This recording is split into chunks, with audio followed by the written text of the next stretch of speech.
We read this morning from the letter to the Ephesians, the 6th chapter, verses 10 through 20. Finally, be strong in the Lord and in the strength of his power. Put on the whole armor of God, so that you may be able to stand against the wiles of the devil. For our struggle is not against enemies of blood and flesh, but against the rulers, against the authorities, against the cosmic powers of this present darkness, against the spiritual forces of evil in the heavenly places. Therefore, take up the whole armor of God, so that you may be able to withstand on that evil day, and having done everything, to stand firm. Stand, therefore, and fasten the belt of truth around your waist, and put on the breastplate of righteousness. As shoes for your feet, put on whatever will make you ready to proclaim the gospel of peace. With all of these, take the shield of faith, with which you will be able to quench all the flaming arrows of the evil one. Take the helmet of salvation and the sword of the Spirit, which is the word of God.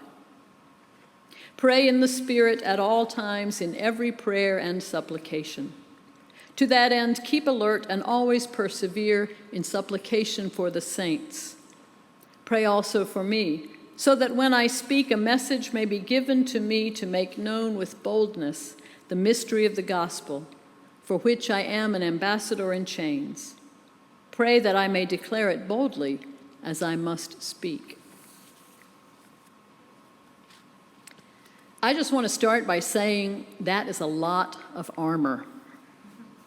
If I knew nothing about Christianity and I read only these verses, my first thought would be, my gosh, following Jesus is dangerous.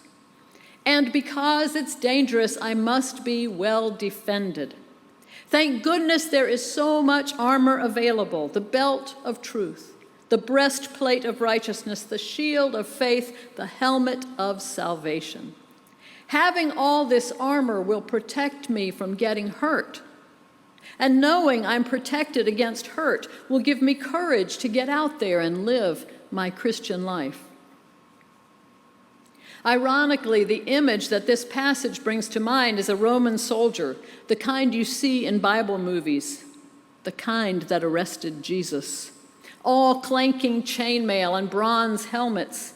Did being clad in iron and bronze give those soldiers courage?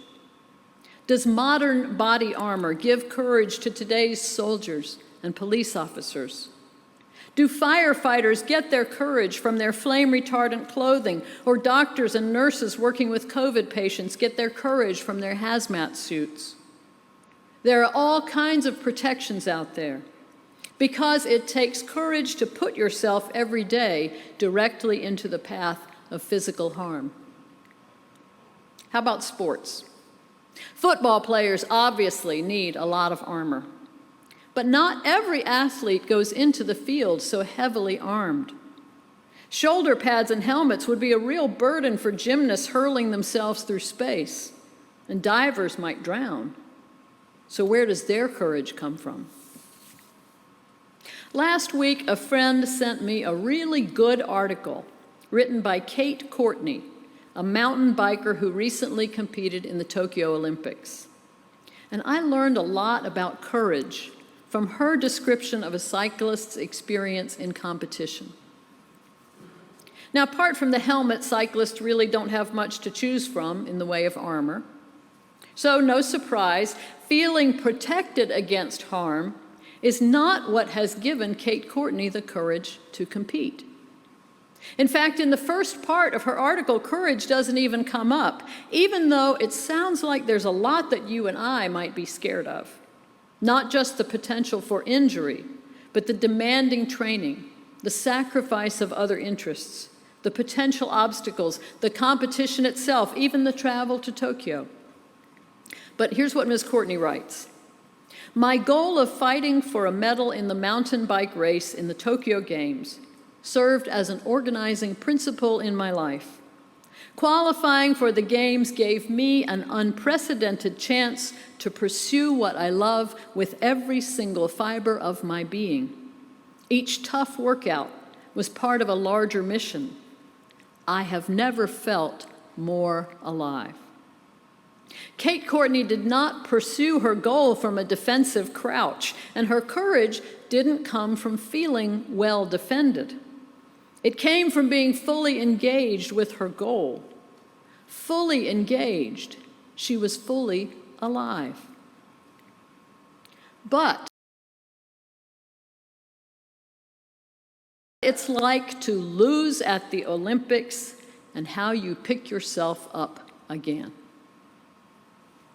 And from what Kate Courtney says, it is in that picking up process that she could have used some protective clothing, some sturdy armor to ward off negative comments, mocking remarks, the disappointment of those who had been cheering her on.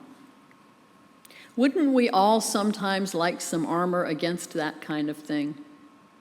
While soldiers and police and firefighters surely need armor against physical harm each and every day, many of us would probably be content with just a little protection from unkind words, thoughtless choices, betrayals of trust. Wouldn't that give us more courage in dealing with the world? The armor in today's passage from Ephesians sounds like it would give us more courage in being a follower of Jesus. And frankly, it sounds like we need a lot of defensive clothing. So what do we find scary about being a follower of Jesus? Are we afraid of being mocked? Are we worried about not being strong enough to stand up for our beliefs? Are we daunted when people argue with us about our faith? Are we afraid that someone will tell us we're not doing Christianity right, that we don't read and love the Bible, that we are not real Christians? Those voices can be very loud and very hurtful. So, drawing on Ephesians, when the world tells lies about us, we have the belt of truth. When the world sins against us, we have the breastplate of righteousness. When disagreements turn into arguments and the words of arguments come at us like flaming arrows, we have the shield of faith. And if someone questions our fitness for heaven, well, are we not wearing the helmet of salvation? We have all that we need to defend ourselves. But if we are fully clad in so much armor, can we fully engage with our goals and thus be fully alive? I think of Kate Courtney, who certainly could never have ridden her mountain bike clad in chainmail. And as it turns out, she is doing okay without armor in the tougher part of her battle, the part where she struggles with the disappointment, the negativity, the hurtful comments, and worst of all, the flaming arrows of the inner critic. Those arrows come from the inside, so it is really hard to find a shield that works against them. But it sounds like Ms. Courtney is finding courage. Here is what she says. I am learning to appreciate that some seasons of life are not about triumph, but about holding space for the struggle and acknowledging the courage it takes to pick ourselves up and risk our hearts again and again. She quotes the poet David White, who says that courage is a measure of our heartfelt participation with life. If we are fully clad in armor, can we fully participate with life? I want to go back to the passage from Ephesians. In talking about all the armor, I skipped over what is actually my favorite verse in this passage. I'll read it to you again. After we put on the belt of truth and the breastplate of righteousness, but before we pick up the shield of faith or don the helmet of salvation, we have this instruction. As shoes for your feet, put on whatever will make you ready to proclaim the gospel of peace. What will make us ready to proclaim the gospel of peace? What qualities? Lightness, swiftness, balance, tenderness, vulnerability. It is hard to be light or swift or well-balanced or tender, completely clad in armor that is specifically designed to make us invulnerable. But what if what we put on our feet is nothing? What if what makes us ready to proclaim the gospel of peace is to go into the world barefoot? When we are afraid, we put all our energy into defending ourselves. But if our courage comes only from armor, can we really do the work to which we are called, which is to love one another, to be in relationship, to risk our hearts again and again? To participate fully in that kind of work, we have to leave some part of ourselves undefended. A bare foot is undefended, a sign of vulnerability. Think of the bare feet of the disciples that Jesus cradled and washed and wiped in the Gospel of John. Remember what Jesus said to Peter, "Unless I wash you, you have no share in me." It would be hard for Jesus to wash our feet if we had bronze boots on. And it is hard to proclaim the gospel of peace if those bronze boots make us more likely to step on people's toes. We cannot fully engage with life without being vulnerable to it. And to allow ourselves to be vulnerable may be the very best definition of courage. Kate Courtney has some words that we all need to hear right now. Here's what she writes. Courage is exhausting. And I don't think Olympic athletes are the only ones feeling that exhaustion. In the past year, we have all been forced to show courage in waking up each day to face a world rapidly shifting beneath our feet. It can be exhausting to continue to give your best effort and remain hopeful in the face of overwhelming uncertainty, doubt, and loss. Courage is exhausting. But there are some ways to lighten the load. One is to check the weight of our armor. Maybe it's not that the armor is actually too heavy. Maybe it's the way we use it. Maybe the belt of truth won't weigh us down if we remember that the truth doesn't make us safe. The truth makes us free.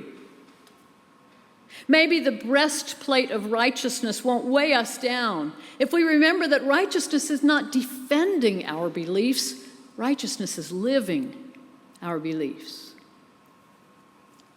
The shield of faith will not likely weigh us down if we remember it's not our burden to create that shield, to work on it again and again, adding layer after layer of protection. Our faith is not our own creation. It is a gift from God. As it says in Ephesians 2:8, "For by grace you have been saved through faith, and this is not your own doing. It is the gift of God, not the result of works, so that no one may boast." Also, the shield weighs less if we actually wear it rather than using it as a weapon to strike people over the head. And the helmet of salvation? Well, it helps to remember that helmet is not intended as our individual guarantee of safety, there to protect each of us from cracking our own heads whenever we fall into sin. The helmet of salvation is more like an umbrella, under which the whole world may be gathered into harmony under God's protection. Salvation is a whole world proposition. Following Jesus is indeed dangerous because it demands our full engagement with the world, and we cannot be fully engaged with the world without exposing ourselves to its hurts. Armor is well and good. Armor is even necessary at times to our survival. But if we take off our shoes, we can feel the earth beneath our feet. And that's especially important when the ground is shifting. And then we can truly proclaim the gospel of peace and know that every step is an unprecedented opportunity to pursue the call of Jesus Christ with every single fiber of our being.